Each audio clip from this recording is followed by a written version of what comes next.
Um, on behalf of the Overseas Press Club, welcome to our book night with Jane Ferguson, who will discuss her memoir, No Ordinary Assignment, with Elizabeth Becker. Jane has covered some of the biggest war stories of recent years. She won the OPC's Peter Jennings Award in 2021 for her coverage on PBS NewsHour of the fall of Afghanistan. Her reporting on Yemen earned an Emmy, a George Polk Award, and an Alfred DuPont Columbia Award.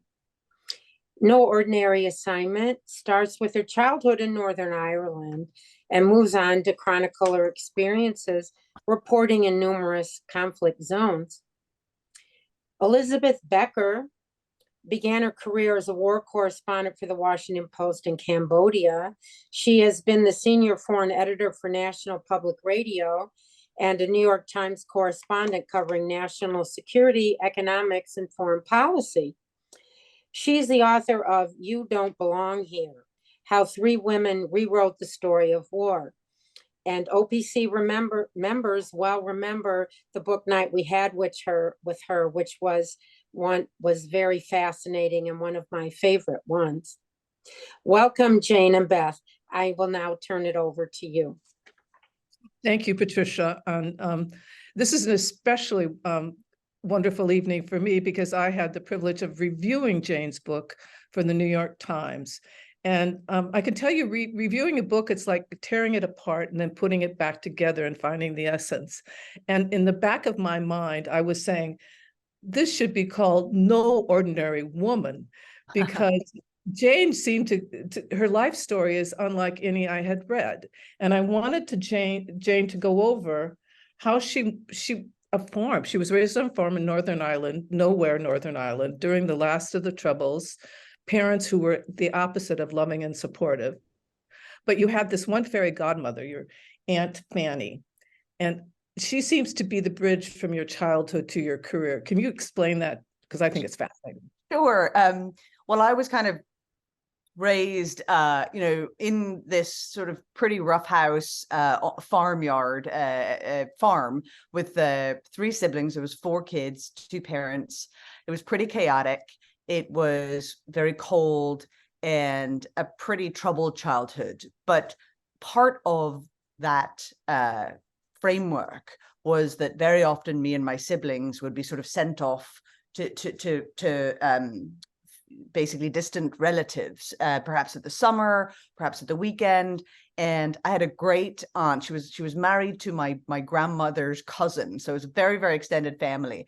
And we used to spend a lot of time there. And her best friend was a woman called Fanny Marr. And so Fanny became this honorary aunt. She had a small. She lived in a house in Belfast, but she had a small fisherman's cottage by the ocean, in County Down. And I used to spend every summer there. You know, she loved kids. She'd never married, didn't have kids of her own. She was an elderly lady, and she used to take care of me over the summers. Occasionally, especially as my sisters grew up and moved out, and I was kind of alone. And Aunt Fanny was almost, looking back, like a life mentor, like she would show me love. She taught me to play Scrabble. She, taught me to write letters. She really encouraged me to read. She talked to me about the wider world. She was sort of very gently mothering me as I was growing up, and basically, spending as much time as I could with her, as a sort of almost kind of emotional bulwark against a really rough childhood in my home. In the end, as I became an adult, and I write about this in the book, Fanny wrote me at a moment in my life when I'd just sort of gotten spat out the other end of the education system and didn't have any money, that the world's economy was sort of starting to crumble, couldn't get a job out of college, was really kind of struggling to figure out how I was going to make this sort of dream of being a journalist come true. And one day, out of the blue, Fanny, who and I, who would constantly write each other letters, enclosed in a letter to me a check. It was £3,000 sterling, so about $4,500 at the time, and said, do with this something fun. And I very, very quickly used it to fly to Yemen to study Arabic. which I love that part, that's what you considered fun. And it clearly was tied to that childhood-based dream to be a broadcast journalist. And the turning point in for the first part of it, you then find yourself in Dubai. And that's the next stage. And that's, it seems to be very generational, that a lot of journalists, no matter what nationality, end up in Dubai. Mm-hmm. What happened there? Well, I was a youngster. This is my first ever paying job. So I studied in Yemen for as long as I could until I was down to my last dollar. And then I responded to an advertisement that said, there were English language newspaper was looking for any kind of staff, sub-editors, anybody who was native English speaker and would be willing to move to Dubai. And I thought, well, it's not exactly Jerusalem or Baghdad or like a big, important news hub as I would have thought of at the time in 2008, but it was a paying job in the Middle East. So I applied and I got the job and I went there.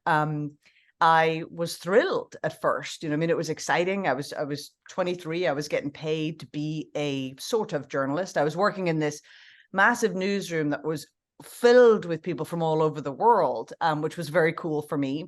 And I worked on the sports desk as a sub-editor. So I was correcting spelling mistakes and kind of we used to use the software to try to squish because this was a printed newspaper at the time. There was a website, but no one was ever on it.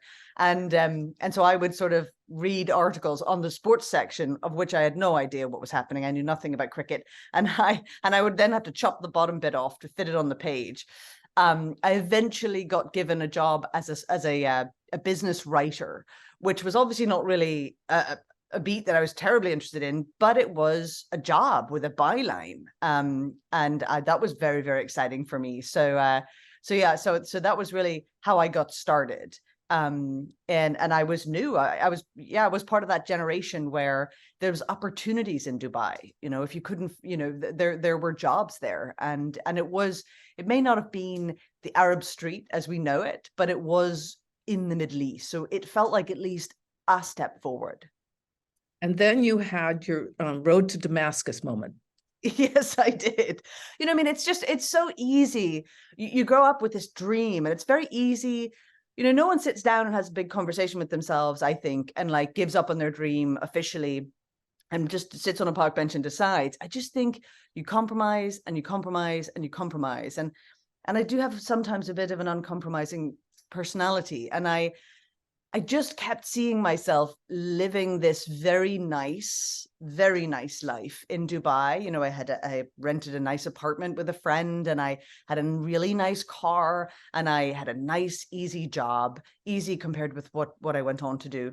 And just sort of opportunities kept popping up, and a promotion here and opportunities there. And it just wasn't what I wanted to do. I was constantly haunted by the fact that I thought I was going to be off like Kate Adie in the BBC and I really wanted to work in broadcasting, and I really, really wanted to cover like the biggest stories of the day and travel the world and cover conflict. And I was sent to cover the launch of a new Mazda car in one of those big showrooms, and it's pretty close to the airport. And it sounds sort of bratty now to be like, oh, I was so upset that I had to do this. And it wasn't that the work was patronizing to me, because don't forget, I was a kid with no experience. I was very lucky to have this job, but it just wasn't what I had dreamed of for my life. And it felt like these dreams that I was working my way towards in Yemen and when I first moved to Dubai had sort of stalled. And I just didn't recognize who I was. And I just left. I stayed as long as I needed to. I did these interviews. I just walked out, and I went to the airport, which is where it was Terminal 2 in Dubai. It's still the same situation, where that's where all the flights go to Pakistan, Afghanistan, Somalia, Yemen, like regional, and a lot of regional countries that are home to conflict at the moment. And that's where, I walked in and started looking into how on earth can I fly to these countries? How do I get a ticket to Afghanistan? Because that's where the airlines were. No apologies that's made sense to me. You followed your instincts and you went to Afghanistan and you met one of my old buddies, Tim Page. I was very happy to see that he was your inspiration. You write that it sounded so Tim. He said, write about the humanity, not the bang bang. And that seems to be your motto all the way through. So tell everybody about your decision to take on the most difficult, the most dangerous, and possibly the most obscure assignments you could find. Well, to open with Tim Page, which was just a pure luck moment for me. I was this youngster. I just flown to Afghanistan on my vacation time, where the newspaper will publish my work if I can find anything worthy. I've never been anywhere like that before. I'm very well aware. I'm nervous that I'm going to be taken as a total rookie, because this is the first time, I spent my whole life dreaming of being in with all the real correspondents, the real journalists there. And I get to this sort of hotel where they all stay in Kabul, and I'm embarrassed, I want to prove how tough I am, and I'm just one of the guys, and I have this new flak jacket which has never been worn, and I'm so desperate to prove myself, and I go off to interview Tim Page because a press officer at the UN had suggested this was a good interview to do. I was such a rookie. I flew into Kabul. It was actually Eid, so of course I could get nothing done for a few days, and so I was trying to figure out what to do, and I went. I did this story about kids who were flying kites that had been given out by the UNHCR. And then the next day I went off to interview Tim Page. And I had read about this unbelievably brave combat photographer. I just thought he was going to be super macho. And what he said was the absolute opposite, and it was funny because only someone like him could speak with that kind of authority and say, he just started sort of riffing and talking, and he talked about Afghans and how little we know about them. And I realized as I was talking to him that I didn't know anything about Afghanistan or its people at all. I knew about the history of the war there. I knew, we were coming up to the elections. I was looking at we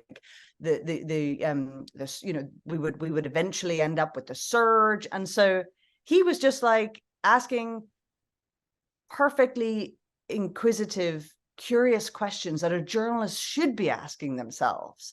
And it was amazing. And I was kind of given, he didn't mean it as like a telling off. He was just sort of talking and critiquing media.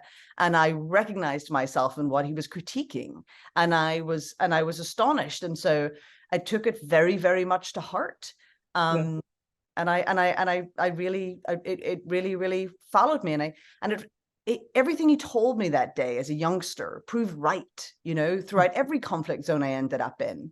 And I ended up covering a lot of undercovered conflicts in the end because it became what I loved and what I was passionate about. But in the beginning, because that was the only place I could find work. I was coming up at a time where the networks were really shrinking back, and cable TV as well. So CNN had been cutting budgets and cutting bureaus. And so there were these black holes in their coverage. But, there was no point at the time, being this young freelancer that I ended up becoming, heading off to Baghdad or Jerusalem where they had people. So I realized, well, I know Yemen pretty well. I can go there. And so they, and at the time, Yemen had a growing kind of Al-Qaeda insurgency that the US was particularly concerned about.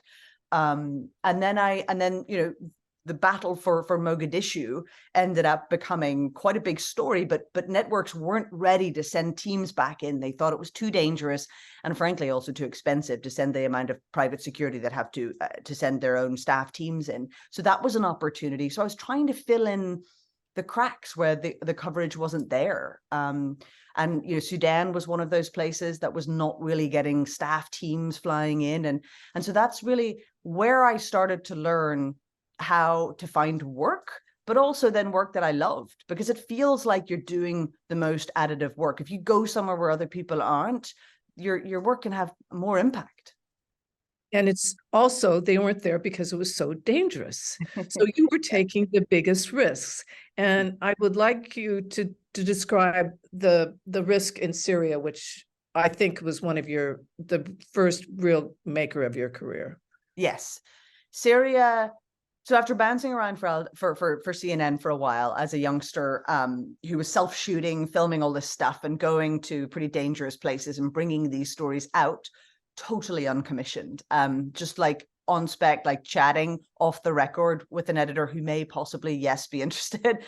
I end up getting a slightly more professional, but still freelance gig with Al Jazeera. It's the Arab Spring has started to really kind of turn. We've had 2011. They sent me to Yemen, where I had enough contacts, I had very good connections, and I was able to get into Yemen. And Al Jazeera were banned as the channel of the revolution because the dictator Ali Abdullah Saleh had not stepped down yet. On that assignment, they saw that I could work alone using contacts, that I could do risky work. And they called me and said, could you go to Syria? At the time, Syria had really started to foment the protests had been met unlike anywhere else, maybe other than Libya, but the protests in Syria were really being met with the iron fist of the Assad regime, and it was becoming an armed uprising. And I was 27 years old, and for me, a network had just called me and said, will you be our first person in? So I said, sure, and didn't think enough, perhaps. And so I, ended up in Doha with a number of connections that they had made with activists. I get sent to Beirut. I've got $10,000 in my backpack, a flak jacket, and a handy cam. And I'm in a hotel in Beirut, and a bunch of guys in leather jackets who give me clearly not real names pull up outside in a 4x4. And we make our way north over a couple of days. I get smuggled across the border and into Homs city. And I was instructed, look, if you get caught, you won't be seen as staff Al Jazeera. You're not known, so you're that might make me safer. But in reality, I think it also gives the network a little bit of deniability, although I was on commission. And I go in and I'm smuggled in. And I think for the first time, certainly I know for the first time in my career, I realized that I've probably bitten off a lot more than I can chew, and that this is extraordinarily dangerous, and that the regime in Syria is not like the regime in Yemen. And also that these rebels and activists have probably exaggerated the extent of their control of this neighborhood. They did have, and I understand that they had to do what they did, but they had a sort of nihilistic outlook. And I get smuggled in there, and I get to they tell me when I get across the border into Syria that the way they're going to get me into the city is to just drive me in a truck and hope we don't get pulled over. I have at this stage, I'm already in. And I think, well, I've taken the commission. These guys have already risked their lives and spent days getting me in here. I can't turn back. I would be too ashamed. And so I go, and we make it, but I'm really spooked, and I'm spooked the whole time I'm there. And I'm afraid for like 3 days. I'm absolutely petrified. And my plan was to try to stay for a week and then come out with just whatever I can film. I had known that a Channel 4 News British cameraman had been in and been caught and been sent to jail, and he had filmed people's faces. So I was trying very hard not to film too many faces in case I got caught. But I left early. I left after a few days. I had filmed enough. I mean, I'd filmed enough for like a big 3-part series for Al Jazeera, and they were over the moon, and they made a big special of it, and it was a huge career high for me. It was a massive moment in my career. But I mean, I scooped a lot of the networks here. I was this nobody kid who'd gone in, but I scared the life out of myself. And yeah. coming out, the whole thing was just a Hail Mary plan of security. Coming out, we got stopped at the border, right in the middle of nowhere in the dark by some armed men that I still don't know who they were, but they didn't recognize me as a foreigner and took, I think they nicked the vehicle. But like, it was one of those moments where I recognized that that courage is not enough, that this was quite stupid and that I probably wouldn't put myself in that position again. And when I came out early, I was so ashamed. And everybody at Al Jazeera was like, wow, she's a hero and blah, blah, blah. And they were fighting to edit my pieces. And like, it was a huge moment, but I thought that I shouldn't have taken the assignment because I wasn't brave enough for it. And so it was this great growing up moment where I realized very quickly that I'd made the right decision. And is I right? You're brutally honest about those emotions, and that's what makes your book so readable. And 1 week later, wasn't it, Marie Colvin was killed exactly where you had been?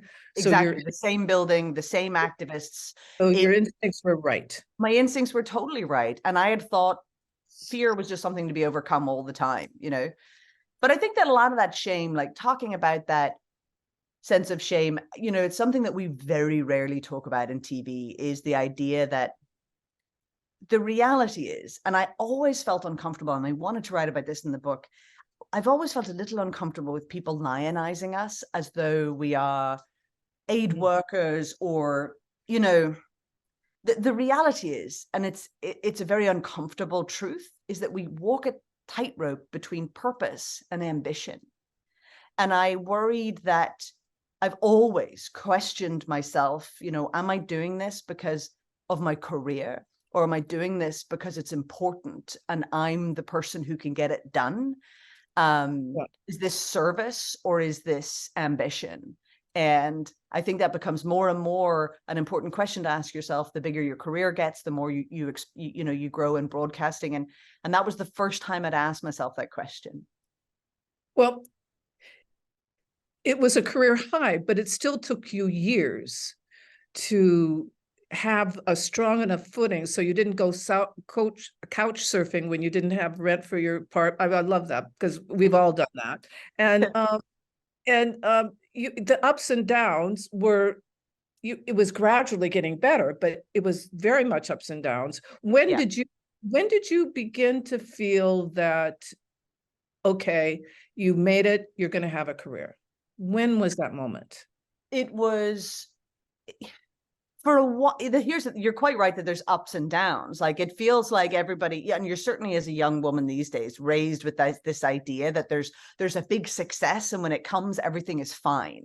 After the Syria trip, I would say for the next year, things sort of developed at Al Jazeera, and I was sent off on some of the biggest stories, and I would get to go and do stories that to me, I'd grown up dreaming of getting the assignment to go to Jerusalem, to go to Afghanistan. I think whenever I got sent to Afghanistan to be a staff, not staff, but to be like the main stringer there for Al Jazeera, that felt really, really good. But honestly, like, I didn't really feel as though I had real stability in my career until I was at PBS, and even a few years into PBS, where I was getting much, much more regular work, and where I felt like I could at least, my work was known, that I could see other journalists following me and doing some of the things that I was doing. That felt like, okay, I feel as though not only am I making a career here, but I'm making an impact in this industry. And that felt good. But it was a very long series of ups and downs to get there. Which is much more familiar, as you say, than most people realize that any journalist go to. But particularly what's extraordinary about your book is that you jump around MENA, the Middle East and North Africa. And what I enjoyed was that you never blurred one catastrophe with another. I could always tell where you were. You painted the story very well. What were, tell me the countries that really got into you, that really are so dear to you. Yemen from from the get-go was a place that was always really close to me. I think I was very grateful and touched that Yemen had reached out and become a home to me at a time when I really needed it. Like I went to Yemen to study Arabic because I didn't know where else to go. I didn't know what to do after college. I didn't have a job. I didn't know.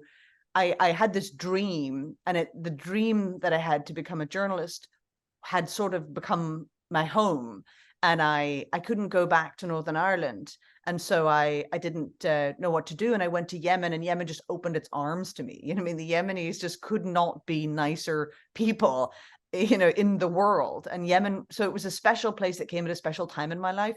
So to go back there 10 years later to cover the famine and the war, it was meaningful to me that I could go back with a set of skills and not just some kid out of college, who was just sort of on some sort of strange adventure trying to find herself. And like, it mattered to me that I could go back and actually do something meaningful and helpful to Yemen. The 10 years later, much as it was heartbreaking to watch the country fall apart. And Lebanon too. I mean, any place that kind of opened its arms to me and became home was somewhere that got under my skin. And I still think of Beirut in some ways as home. Wow. And so I would say those two places. I absolutely am fascinated with Somalia. It wasn't a place where I got enough time with civilians, on the ground to really, really feel like I know it in my bones. But Somalia is when you have that, that amazing moment where you felt so grotesque or something. I think that was the word, where you're filming a woman in bed with her child and the child dies. Yeah. And you should have a stethoscope around your neck. Yeah. I mean, you're suddenly aware of just how invasive what you're doing is and how unhelpful to this one person it is. And I thought about that moment looking back at my career, because it was the first time that it happened, where, the futility of our work feels, especially when you're standing and faced with another human being, felt very guilt-ridden, and it just, I didn't like myself in that moment.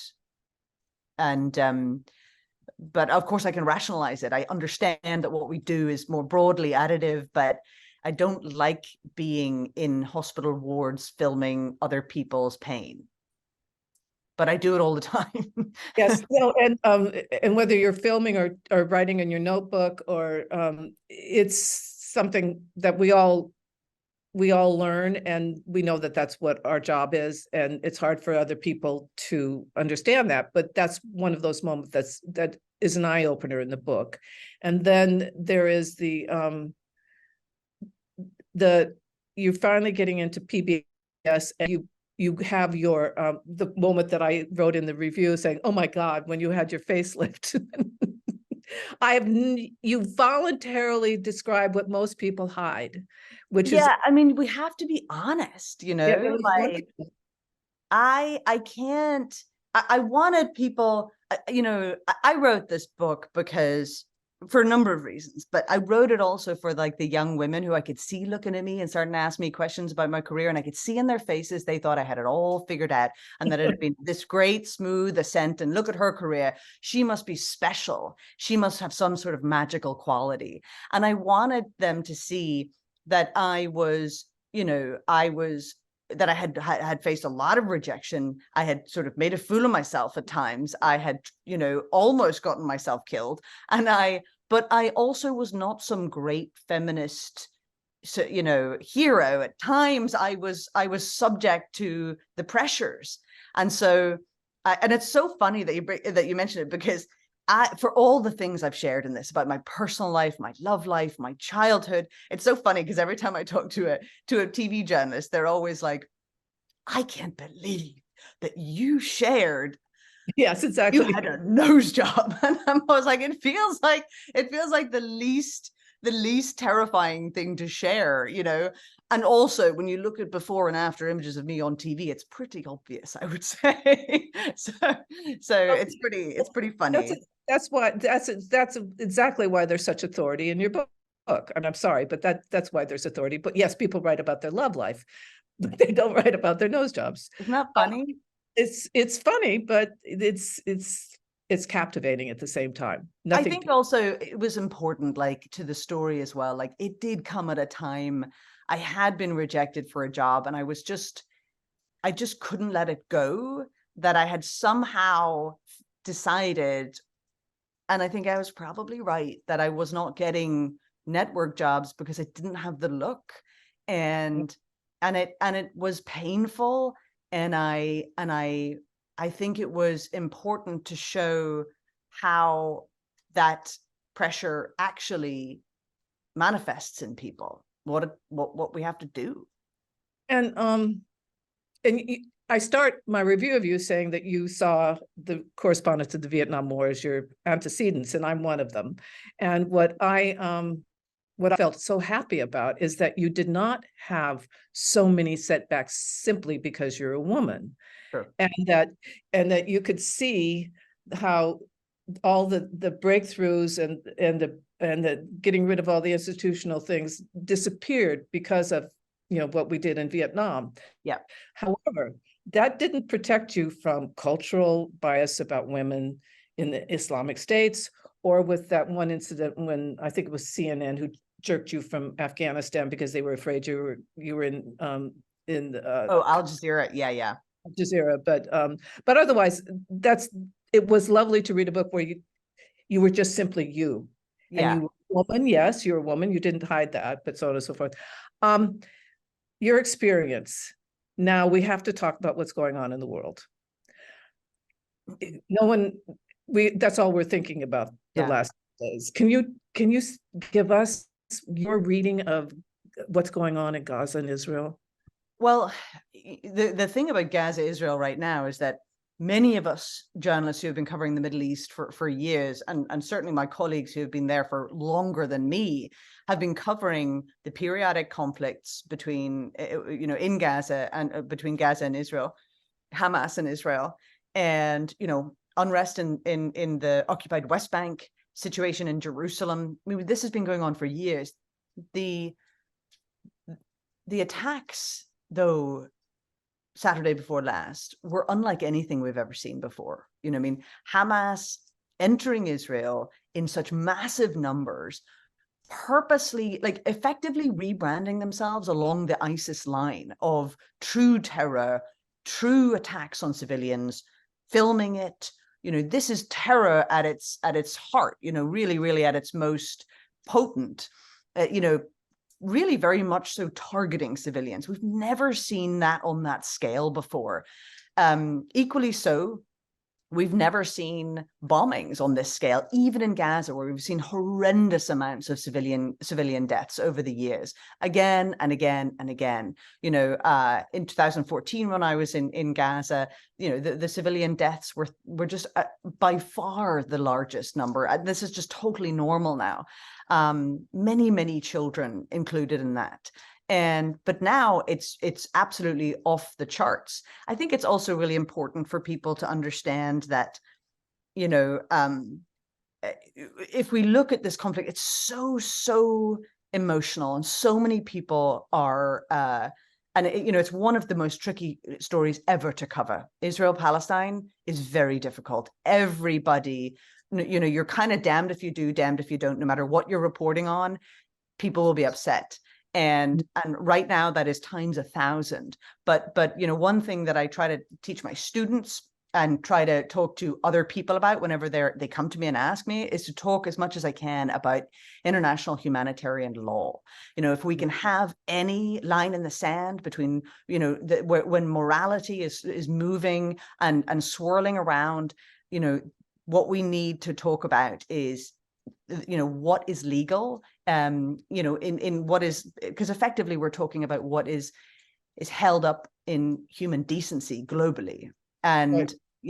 Obviously Hamas's attacks against civilians, it's a crime to purposely kill civilians. It's a crime to take them as hostages. It's also a crime to indiscriminately drop bombs on people. It's a crime to collectively punish civilian populations. It's a crime to prevent them gaining access to the means they need to survive: food, water, medicine. And so it really worries me that just more broadly these days, we're starting to see the flouting of certain taboos of behavior. And it's really, really scary. And I think that more is to come. I think it's really terrifying if the world is not calling for peaceful solutions to conflicts, rather than simply saying retribution is fine. And it strikes many of us that we've been saying a war crime is a war crime in the Ukraine-Russia theater, not so much in Gaza, Israel at all. And we must do at this point more than ever, as rhetoric becomes, particularly really, really nerve-wrackingly genocidal. And we also see it as people start to strangely try to somehow make some sort of justification for Hamas, as though they represent a Palestinian resistance. And then on the other side, you have people completely blaming everybody in Gaza. This is where we absolutely need to hold tight to what is a crime and what is not a crime. I think it's also worth pointing out, Elizabeth, it worries me that more and more people don't seem to realize that journalists are not allowed into Gaza. It's not that they're not going because it's dangerous. And I'm sure only the most experienced and most steely war reporters would go in if they could, but they would go. Gaza is locked off. It is impossible to get any journalists in there right now. And now there are many Gazan journalists and very brave and brilliant Palestinian journalists reporting there, but it's extremely difficult right now. There's so much misinformation flooding the internet, flooding social media, and also being put out there by various people publicly. And so that access for journalists is really vital. And it comes to a question that unfortunately has been coming up since here in the United States since President Trump, that journalism they are the enemy of the people. And now you see what happens when you don't have journalists witnessing, and you don't have Gazan, how many, over a dozen Gazan journalists have already been killed. Yeah, I believe it's at least 15. Yeah, and I just read a report that Israel has asked Al Jazeera to stop reporting out of Jerusalem, so on and so forth. I'm going to see if we have any questions. We don't have any questions in chat. Are people being shy? If you have a question, please put it in chat. I mean, I have more questions, but I want other people to have a chance to talk to Jane. While we're waiting, the interesting part of what's going on now in some ways is Egypt, and you also reported from Egypt. Why are the Egyptians behaving the way they are? Are they worried about Palestinians coming in and never leaving a la Jordan? Are they worried about the war expanding? It seems, I mean, they're governed by a horrible leader, but it doesn't seem to make sense. Well, Egypt has always had this sort of interesting relationship, with Israel, in the sense that, they are openly very critical of Israeli occupation of the West Bank and of the siege on Gaza. But at the same time, they also kind of participate because they control a border and a boundary in and out. So Egypt finds itself often, indirectly complying with some of the like they are doing right now with the border. But Egypt is a very tricky and interesting country diplomatically right now, as is everybody. The idea that the Arab world is united over this situation is absolutely untrue. Every country has its own interests, and for Egypt right now, they're effectively an incredibly brutal dictatorship that has been repressing their own people, repressing dissent. Is essentially the government is a government that came about because of a military coup 10 years ago. But they themselves have been sort of getting it from the White House, supposedly. I mean, you know, I would say probably not loudly enough, but they're under pressure for their own human rights record. So they're effectively saying, oh, okay, so you know, this is hypocrisy. You're giving us a hard time about human rights, but you're backing Israel in their bombardment. And so, you know, there's been off the record threats that they would, fine, we'll let Palestinians into northern Egyptian land and then send them to Europe on boats across the Mediterranean, which would obviously be devastating for Palestinians. I mean, thinking of not only being displaced again, but also the danger of those Mediterranean crossings. So they've obviously got their own issues as well that they're negotiating with the United States on. You know, in terms of military aid, some of that gets held up because the United States gives them a hard time about their human rights. Also, as you've pointed out, you know, they have a massive economic crisis right now. Do they want 1.2, potentially more, million very destitute, poor people coming in with huge needs economically and the need for support? You know, from their perspective, just economically, this would be a massive strain on an economy which is really teetering right now. Okay. We have a question. Jane, obviously Israel and Gaza are on the front burner, but what are your thoughts about the future of the Ukraine war? That's an easy one.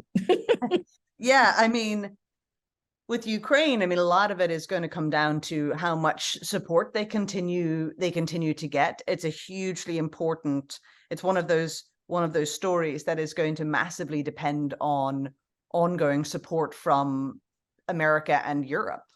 This is obviously hugely impacted by what happens on the political landscape here in the United States.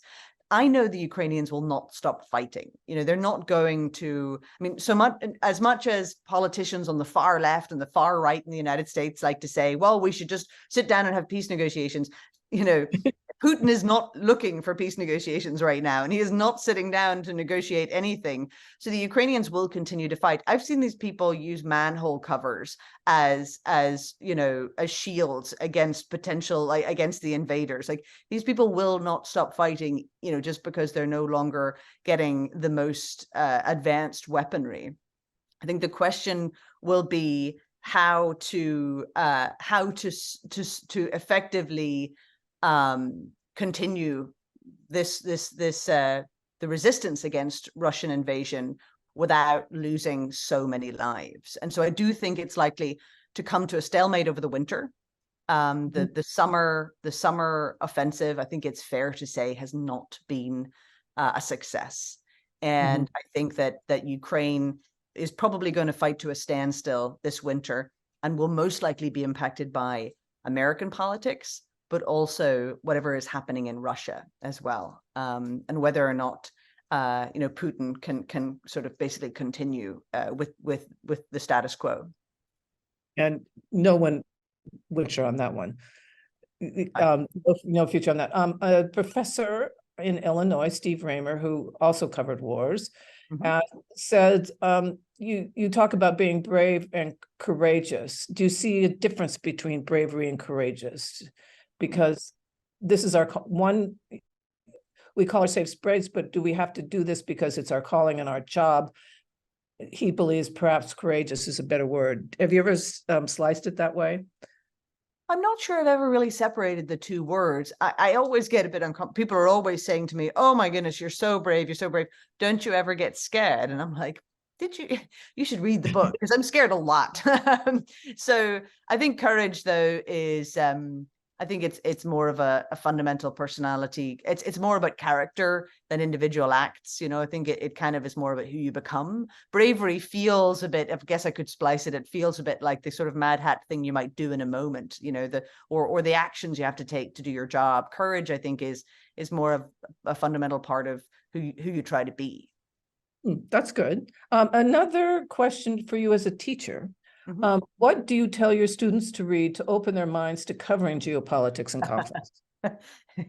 I tell them too much to read. I think I famously give horribly long reading lists. I try to get them to read really like the reporting that I think is really good. Anthony Shadid's reporting from Baghdad in 2003, when much of TV was covering kind of like shock and awe as though it was some sort of fireworks display. Like he was on the ground talking to human beings and Baghdadis about their lives. I make them read every single article he wrote that won the Pulitzer the next year. It's absolutely remarkable reporting.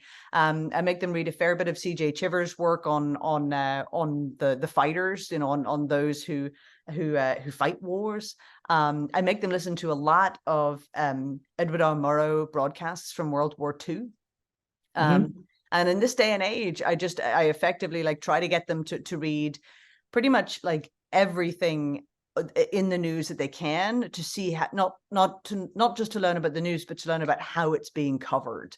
What I hope is that they learn to be critical in the best possible way of reporting, and to seek out good quality work. When they come into your classroom, do they already have a somewhat sophisticated idea of where they can get the best news? No. And it's actually, I taught in 2020 and now, and the difference is incredible. In 2020, I still had to sit down and say, okay, not all news just gets spoon-fed to you through Twitter. Like, you can go to the source. You can go to your computer and type in www.washingtonpost.com. And then you can click through to the world news, and then you can see. This is something that in most cases my students are doing for the first time. Seeking out the news, like sitting down to read the news. And I'll explain to them, listen, you don't have to read the whole paper. You don't even have to read the whole article. You need to like get through, go to the source, get up in the morning, listen to the NPR report, or listen to anything, go to the FT, go to the New York Times and read these reports. And it's so funny because every time I have my first class, I always get the same thing where they'll tell you exactly what they think you want to hear. They'll be like, I read the New Yorker all the time. I listen to NPR. I and then I'll be like, really? So what was on the news today? and usually they haven't gone to the source. They just stumble upon stuff that's spoon-fed to them on TikTok or Snapchat. My God. Whenever I talk to a class, my first question is, where do you get your news? And I'm stunned that they don't have an answer most of the time, other than their feed. Right. Their feed. But anyway, we have a question. Oh, this straight up your arrow. Thank you for mentioning war crimes about the current conflict. How do you feel that the media in the US is in any way biased? Speaking of difficult questions. Sure, of course it is. At times, it depends on who you're listening to or reading. I mean, bias happens. It certainly exists. What I try to get, I get asked a lot about people like, who can we trust? What's fake news? And I usually try to use, instead of bias, and because biases exist, every human being has a bias. Every newspaper has something of a bias. It's not a conspiracy. It's not like they're deliberately making stuff up to try to manipulate you. It's just viewpoints that different people come from. I think that what matters most is quality of reporting, verifying facts, and the experience of the journalists. So, I could read the Wall Street Journal today. I could read the FT, which I did. I picked up a copy of the FT today. I could read the New York Times. They all might give pretty different perspectives on what's going on in Israel and Gaza right now. It doesn't mean that it's not quality reporting. It does mean that, there is, for better or for worse, and usually it's worse, there's a spectrum of coverage. What matters most is quality, and whether or not any of these people have experience there, know what they're talking about, and have verified the reporting. And these may seem like very basic things, but they're not to be taken for granted at all. No. Yeah. And so, you could be reading a very, pretty biased outlet like, I don't know, The Hill or a fairly like right-wing or very, very conservative outlook. It could still be well-written, someone who knows what they're talking about, and someone who has verified their sources. And likewise, in a much more left-wing outlook or outlet. But yeah, bias can still exist, which is why we should probably try to get more of a spectrum of news. We should never just go to one source. But particularly about war crimes, I think I don't know if I'm not sure what this whether bias this was part of the bias, but what strikes me is the paucity of including war crimes in coverage. That's not it. It's as if what are you going to put in your news? What are you looking for? And war crimes are very specific. There are laws, there are rules, and it's like covering a trial without talking about what and they matter. We must talk about war crimes. Like when it came to covering Yemen, we can't take for granted that the readers and viewers understand that it is illegal to starve a population into submission, so as a civilian population. We can't take that for granted, that they don't know that it is illegal to bomb a house full of civilians just because there is one militant in that house. Like, most people don't know that. And I also, I get a little bit of a broken record. I'm a bit of a broken record about war crimes, because it frustrates me, because when you're like one of the only people talking about them, and of course they're being discussed more broadly now with Gaza, but if you're talking about them in where it's less in vogue, like Afghanistan and Yemen, I get frustrated, because I think people misunderstand the idea of war crimes as though they were very modern, very new, very hippy dippy, when they're actually written by officers of armies that returned from the First and Second World War, horrified by what they'd seen, and in many cases what had been done to them or they had done, and they were like, we need rules. And so I think it's really important that the public understand that revenge, retribution, collective punishment, these things are illegal, because at one stage, humanity stood up and said, this is absolutely abhorrent to us, and we must have some standards as the human race. And it makes a difference, perhaps, and have you run across this as a journalist, that the United States did not sign Yes. Does that make it, have you seen that as a journalist? As a journalist, I think it matters in terms of repercussions, right? So the United States is not a signature to the Rome Statutes. Right. So this was very interesting. There was a very interesting case whereby, of course, if anybody wanted to bring war crimes to the ICC, to the Hague from Afghanistan, for instance, the United States was not subject to the ICC. However, sometimes there's an argument to be had that basically those laws that Afghanistan was. So if the crimes committed in a country that is, then technically the government there could have cooperated, which would have been extremely difficult, under the Ashraf Ghani government. If they had agreed to cooperate, with the ICC, would have been, particularly difficult for the United States. Now, of course, you could argue that government can't exist without US support. So yeah, I mean, the United States is not a signature. However, I would say that doesn't mean that, if we're reporting on US foreign policy or the conduct of the US military, that doesn't mean I can't report that, this is a crime. Extrajudicial killing would be a crime if we had evidence of that had happened. Indiscriminate shelling or indiscriminate airstrikes, things like this. Like, we could still, and I think it's important that we still use this language in our reporting, because it's important for for the public to understand. And more so, I think this has been part of the conversation about war crimes with regards to Israel and Gaza. There's a difficulty here, because there's a lot of conversations about moral equivalency, and I do think it's important to remember that everybody should be subject to the same standards. And yes, terror groups by their very nature conduct atrocities that are terrible crimes, that are, crimes against humanity, that can be, they're war crimes.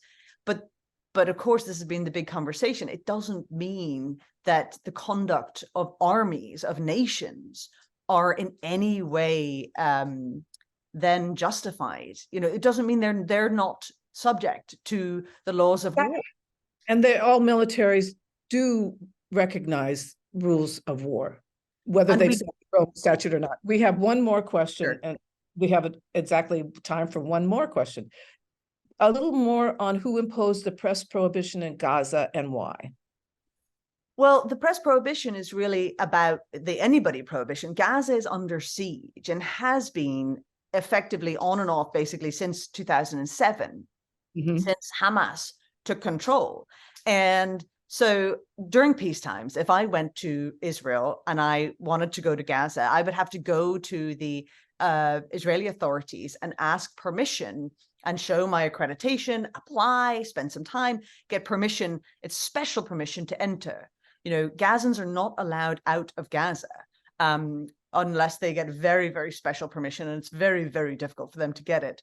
So journalists have always needed special permission to go in, but all the borders are now closed. So journalists can't get in, doctors, anybody, they can't get in. And so no one is entering Gaza. It is a completely sealed strip of land. No one in, no one out, including journalists. And siege is not allowed under the rules of law. Siege is not, and the Israelis would argue, well, you know, people can flee from that building to that building. This is where you get into like the legal conversations. Like, is it, you know, do people really have a means to escape if they can only like squash up against 2 million people are trying to squash up against a southern boundary where they will have no water, they will have no food, they will definitely have no medicine. So, you know, it is true, like sieges on civilian populations are not permitted in the laws of war. Yeah. Well, I have to say that wonderful conversation. Your book is wonderful. Thank you. And I hope everybody goes out and buys it. And I want to thank Patricia for putting this together. Thank you so much to you both. I mean, it was, I kept writing down questions or comments to make at the end, but there were so many, you know, points you made that I can't remember them all. But this is one of our best programs, and I think it's as well. I was going to say, as a woman, I'm just so proud of the both of you, and so I'll just say it. So thank you. Thank you. Thank you. And thank you, Patricia, for all you do for Overseas Press Club. Thank you.